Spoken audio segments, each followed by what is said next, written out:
আরে আজব তো, বন্ধু দেখি ডুতে বসে আছে। আমাকে আজকে একটা বড় কল দিয়ে গেমে ডাকলো না। যাই তো ওরে অ্যাড দেই। কি রে, ওই আমার অ্যাড নিতেছে না কেন? বারবার কেটে দিতেছে। আরে আবার আবির অ্যাড দিতেছে কেন?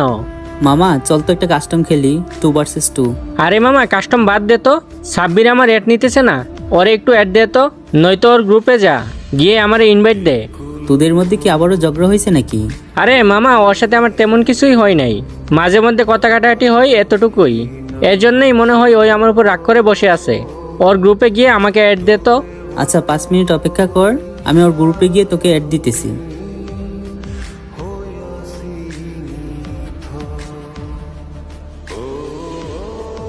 ও আচ্ছা, এখন বুঝলাম আমার অ্যাড নিতেছিলি না কেন।